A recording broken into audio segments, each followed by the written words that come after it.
So the way I call the bill is it's state-sanctioned kidnapping because the child can be taken from the parent's home without any due process. Hey, this is Greg Bird from the California Family Council. We are standing here in the state capitol after a hearing in the Assembly Judiciary Committee.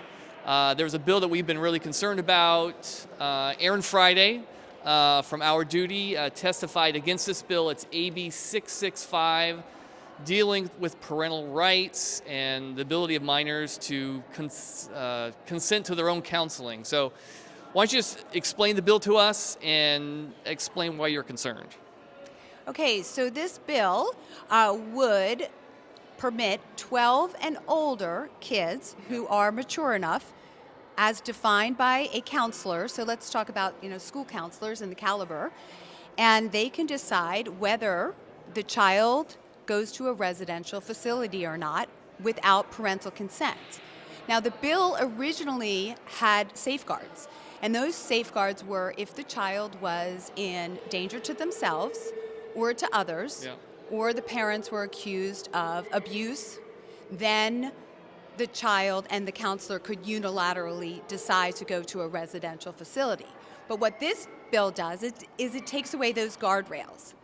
So the way I call the bill is it's state-sanctioned kidnapping because the child can be taken from the parent's home without any due process, any allegation of abuse.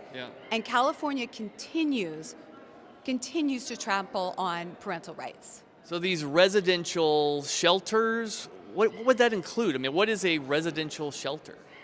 It's pretty much any shelter that is government-sponsored, a community shelter, an emergency shelter, and it can also be an LGBTQ shelter. Okay. So obviously parents are really concerned about something like this. So how did the hearing go today? I mean, what was their comeback? Did they even deal with the whole idea of parental rights today?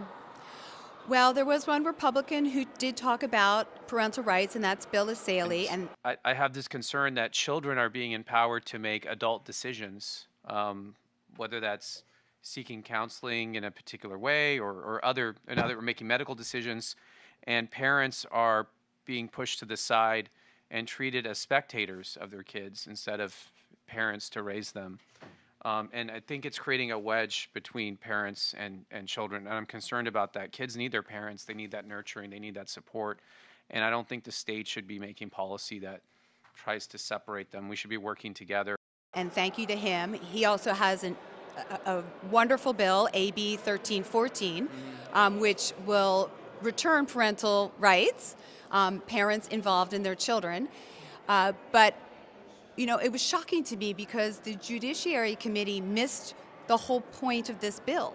And that point is control over sending a child to a residential facility.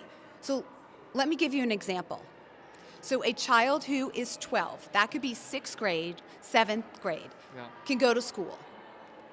The school counselor can ask the child if the child wants to be housed in an LGBTQ facility because their parents won't call them by their chosen trans name.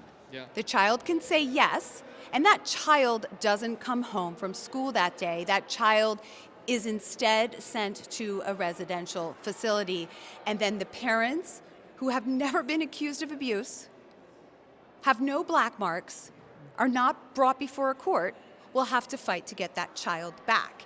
And the terribly frightening thing about this is once the child is in that system, the foster care system, or is moving towards the foster care system, a child 12 and older gets to dictate their own transgender health. So that means that a 12-year-old with loving parents could still be able to get on puberty blockers, cross-sex hormones, and engage in surgeries without parental consent. So that's what we're moving towards. In California, it really seems like to me that we get to parent our kids until they're 12, and then that's it. Then the state takes over. Obviously, for those concerned about parental rights, this bill is like a nightmare. And the thing that parents are concerned about the most is that the state could actually take your kids from you with, that should scare every parent who, especially when kids are going to public schools and they're out of their purview and control, and they got access to counselors and these new wellness centers that are starting, all to help kids with mental health, right? This is what can happen. And so we need to strongly oppose this bill. I appreciate you coming out and testifying today.